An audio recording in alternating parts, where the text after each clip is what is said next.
بسم اللہ الرحمن الرحیم۔ ایک مسخرے اور اللہ کے درمیان انوکھی گفتگو، اسے سن کے آپ کا دل رو دے گا۔ کسی گاؤں میں ایک مسخرہ رہتا تھا۔ وہ ہر وقت کسی نہ کسی کے ساتھ مذاق مسخری کرتا رہتا اور لوگوں پر آوازیں کستا رہتا۔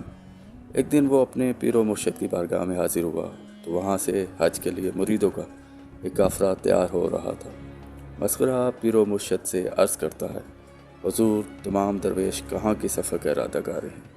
تو پیر و مرشد نے فرمایا کہ حج کے لیے جا رہے ہیں۔ اس پر مسخرہ اپنے پیر و مرشد سے کہنے لگا کہ حضور، میں بھی تو مرید ہوں، کرم کرے مجھے بھی ان کے ساتھ بھیج دیں تاکہ میں بھی حج کروں۔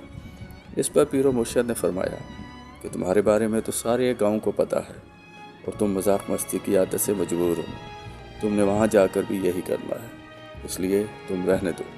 اس پر مسخرہ ضد کرنے لگا تو پیر و مرشد نے کہا، ٹھیک ہے، لیکن ایک شرط پر تم جاؤ گے کہ مجھے ایک رکے پر لکھ کر دو کہ تم وہاں جا کر عبادت کرو گے، مذاق مسخری نہیں کرو گے۔ تو اس نے رکے پر لکھ دیا اور تمام مریدوں کے ساتھ حج کے سفر پر روانہ ہو گیا۔ گھر پہنچ کر اس نے تمام مریدوں کے ساتھ حج کے سارے مناسک ادا کیے اور جب واپسی کا وقت آیا تو وہ لوگ خچروں پر نکلے۔ پرانے زمانے میں سفر کے لیے یہ بطور سواری استعمال ہوتے تھے۔ راستے میں مسخرہ خچر پر بیٹھا ہے اور آسمان کی طرف منہ کر کے اپنے رب سے باتیں کرتا ہوا جا رہا ہے، جس کا لب لباب یہ تھا کہ اللہ، ہمارے علاقے میں جب کوئی چور چوری کرتا ہے تو اس کو گنجا کر کے خچر پر بٹھا کر گاؤں کی گلیوں میں گھماتے ہیں، اور اب تو دیکھ لے، میں تیرے گھر آیا ہوں، تو نے بھی گنجا کروا دیا، خچر پر بٹھا کر چلا بھی رہا ہے، اس کے بعد بھی تو نے مجھے معاف نہیں کیا، تجھے بات ٹھیک تو نہیں ہے؟ وہ مسخرہ اسی اثنا میں جا رہا ہوتا ہے تو ایک بزرگ اسے دیکھ کر قافلے والوں سے پوچھتے ہیں، یہ صاحب کون ہیں؟ اس پہ قافلے والوں نے بتایا، یہ ہمارے گاؤں کا مسخرہ ہے، لوگوں کو تنگ کرتا ہے، کیونکہ آپ سے ملواتے ہیں۔